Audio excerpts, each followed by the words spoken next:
Hallelujah. आइए हम मेरी भविष्यवाणी की पुस्तक में से आज के वचन को पढ़ते हैं। जंगल के समय परमेश्वर के साथ वफादार रहे। लूका 1:81 में लिखा है, और वह बालक बढ़ता और आत्मा में बलवंत होता गया और इसराइल पर प्रकट होने के दिन तक जंगलों में रहा। मेरे प्रियो, बाइबल बताते हैं कि यूहन्ना बपतिस्मा देने वाला इसराइल पर प्रकट होने से पहले जंगल में रहता था। वैसे ही दाऊद भी राजा बनने से पहले जंगल में रहता था। अब ऐसा क्या था कि परमेश्वर ने इन्हें जंगल में रखा? अगर हम बाइबल की असली यूनानी भाषा में देखें, जिसमें जंगल को एरेमोस कहते हैं, जिसका मतलब लॉनसम यानी अकेला या अकेलेपन का एहसास कराने वाली जगह। जंगल एक ऐसी जगह है जहां आपको जीवित रहने के लिए संघर्ष करना पड़ता है। जैसे कि शेर को जीवित रहना है तो वह हिरण को मारता है, और हिरण को जीवित रहना है तो वह पेड़ पौधों को खाता है। अगर आज आपको मसीह में आए हुए 10 साल हो गए हैं और आपको अब तक कोई भी आशीष नहीं मिली, तो आपको लगता है कि मेरा मसीह में आने का समय खराब हो रहा है।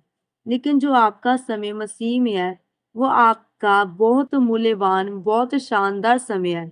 आपका परमेश्वर में यही समय है जब आप परमेश्वर की आत्मा से भर सकते हैं। जैसे कि दाऊद भी जंगलों में रहा, जिसने गोलियत को भी मारा, जिसने बड़ी जीत इसराइल को दिलाई, जिससे कारण इसराइली स्त्रियां भी कहने लगी कि शाऊल ने हजारों को और दाऊद ने लाखों को मारा है। उसके बाद भी दाऊद को जंगल में रहना पड़ा, क्योंकि यही समय था जब परमेश्वर दाऊद को तैयार कर रहा था एक राजा होने के लिए, इसराइल पर राज्य करने के लिए।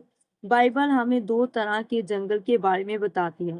पहला जंगल वो है जब आप परमेश्वर में पवित्रताई के साथ रहकर, प्रार्थना के साथ, परमेश्वर में सही रीति से चलकर, ईमानदारी के साथ चलकर जंगल में जाते हैं। ये ऐसा जंगल है जो आपको तैयार करता है, परमेश्वर के अभिषेक से भरता है, परमेश्वर में मजबूत करता है और आपके चरित्र को परमेश्वर जैसा बनाता है। अब दूसरा जंगल वो है जो आपकी खुद की गलती के कारण आपके जीवन में आता है, जैसे कि नोआमी और उसका पति बैतलहम यानी रोटी के घर को छोड़कर मोआब देश में चले गए। मोआब एक ऐसा देश था जो परमेश्वर को नहीं मानता था। जैसे कि आपके जीवन में सब कुछ अच्छे से चलता है, परमेश्वर ने आपको हर तरह की आशीषें दी होती है, उसकी वजह से शैतान आपको पाप की ओर और गलत रास्तों की ओर लेकर जाता है, और परमेश्वर ने आपको जो दिया होता है वो सब छीन लेता है। फिर आपको बाद में याद आता है कि मैं तो बहुत ही आशीषों वाली जगह में था। तब आप पछताते हैं, क्यों मैं परमेश्वर के वचन के अनुसार चलकर अपने जंगल के समय में परमेश्वर के साथ वफादार नहीं रहा।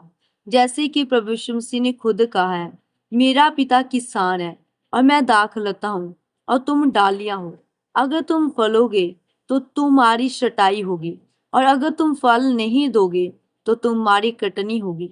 इसलिए जब आप परमेश्वर में रहकर अपने जीवन की बुरी परिस्थितियों में, दुखों में वफादार रहेंगे, तो वो दुख आपको खूबसूरत करेगा, परमेश्वर में मजबूत करेगा, फलवंत करेगा और आपको हजारों वंशों तक आशीषित करेगा। याद रखिए, जब आप जंगल के समय में परमेश्वर के साथ वफादारी के साथ चल रहे हैं और शैतान के सामने, बीमारी के सामने झुके नहीं, और आपकी प्रार्थना का उत्तर नहीं आ रहा है, तब भी आप परमेश्वर के साथ अड़ी और खड़े हैं, तो आप पवित्र आत्मा से परिपूर्ण होंगे। क्योंकि जो जंगल में रहते हैं वही लोग परमेश्वर की आत्मा की भरपूरी पा सकते हैं। दूसरे लोग चंगाई ले सकते हैं, छुटकारा ले सकते हैं, पर पवित्र आत्मा से भरपूर नहीं हो सकती। फिर जब आप जंगल से निकलने के बाद परमेश्वर के अभिषेक से भर जाते हैं, तो फिर आप जहां भी जाओगे आपको अनुग्रह मिलेगा, आपको आशीषें मिलेगी, आपके सभी रास्ते खुल जाएंगे और शैतान आपके जीवन से शर्मिंदा होगा। आमीन। आइए हम मिलकर प्रार्थना करते हैं। सर्वशक्तिमान परमेश्वर, इस वचन के लिए मैं आपका धन्यवाद करती हूँ।